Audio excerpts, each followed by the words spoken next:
මේ වීඩියෝ එක හැමෝම අහලා අනිවාර්යෙන් ෂෙයා කරන්න ඕනි. මට ප්‍රසිද්ධ වෙන්න නෙමෙයි මම මේක ෂෙයා කරන්න කියන්නේ. ලයික් කරේ කමෙන්ට් කරේ නැති වුණාට කමක් නැහැ. අනිවාර්යෙන් බයික් පදින කෙනෙක් නම් මේක දැනගන්නම ඕනි. හරිද? බයික් එක්ක රස්සාවට උදේ හවා යන කෙනෙක් නම් අනිවාර්යෙන් මේක දැනගන්න ඕන. ඔයාලගේ යාළුවෝ ඉන්නවා නම් ඔයාලගේ යාළුවන්ටත් අහන්න මේක ෂෙයා කරන්න. මොකද වර්තමාන වෙනකොට පාර අයින් දිගට අපි බයික් යනකොට හෙල්මට් තියාගෙන අපි අඳුරන්නේ නැති කට්ටිය ඉන්නවා.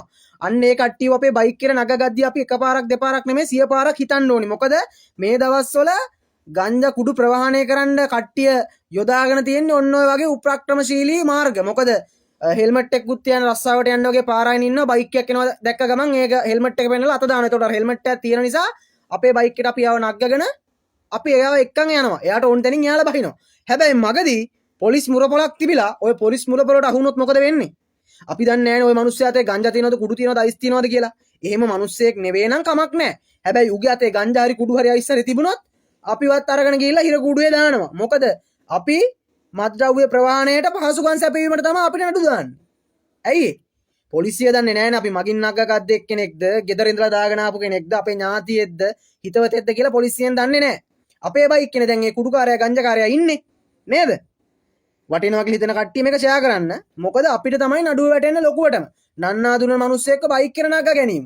ඈ දුප්පත් අහිංසක මිනිස්සුත් පාරයින් ඉඳගෙන හෙල්මට් එක අරන් අත දානවා. ඉතින් බයයි දෙයියනේ දැන් වර්තමාන වෙනකොට අහිංසක මිනිස්සෙක් වුණත් පාරේ යද්දි බයික් එක දාගෙන යන්න බයයි. අඳුරන්නේ නැති කෙනෙක් නම් බයික් එක නග ගන්න කලින් දෙපාරක් තුන් පාරක් 100 පාරක් 200 පාරක් හිතන්න. මොකද මේ වෙලාවේ මිනිස්සුන්ගේ අතේ සල්ලිත් නැහැ. ගොඩක් ආර්ථික අපහසුතාව මැද ඉන්නේ. ගොඩක් බයික් එක රස්සාවට යන්නේ සාමාන්‍ය දුප්පත් මිනිස්සෙක්නේ. නේද? ඔයාලා කල්පනා කරලා බලන්න. ඔයාලගේ යාළුවෝ ඉන්නවනම් බයික් එකේ රස්සාවට යන බයික් එකේ වැඩට යන එයාලට අහන්න මේක ෂෙයා කරන්න. දුප්පත් මිනිස්සෙකුටත් අහිංසක මිනිස්සෙකුටත් වෙන්නේ මේකෙන් මොකද්ද? අපි දාගෙන යන්නේ නැහැ. ඇයි? දාගෙන යන්න බයයිනේ. දාගෙන යන්න බය හේතුව මොකද? අපි දන්නේ නැහැනේ නන්නා දුන්න මිනිස්සෙක් දාගෙන යන්න ඇත්තටම බයයි. මොකද අරුගේ ඇතේ ගංජා කුඩු තිබුණොත් මේ වර්තමාන වෙනකොට මේ ඊයේ පෙරේද ආරංචි වෙච්ච සිද්ධියක් පොලිස් නිලධාරියෙක් රාජකාරී ඉවර කරලා සිවිල් ඇඳුමින් සරසිලා එනකොට කොල්ලෙක් ඉඳලා පාරයින් හෙල්මට් එකකුත් තියාගෙන ඔය කොල්ලව දාගෙන ඇවිල්ලා ඉතින් මේ පොලිස් නිලධාරියා. කොල්ලා දන්නෙත් නැහැ මේ පොලිස් නිලධාරියෙක් කියලා. ඒ පාරේ යනකොට ඉස්සරහා චෙක් පොයින්ට් එකක් තිබිලා පොලිස් මුරපොලක්. එතනින් නවත්තලා චෙක් කරනකොට අර කොල්ලගේ අතේ ගංජා පැකට් 5ක් ගංජා කෑලි 5ක් තිබිලා. ඉතින් ඔය ගංජා කෑලි වලට අර කොල්ලව ඇතුළට දැම්මා වගේම පොලිස් නිලධාරියට මොකද උනේ දන්නවද? ගංජා ප්‍රවාහණයට පහසුකම් සැපයීම, මත්ද්‍රව්‍ය ප්‍රවාහණයට පහසුකම් සැපයීම කියලා ඒ මිනිස්සයාට කොහෙදෝ යන නඩුවක් කඩාපාත් වුණා.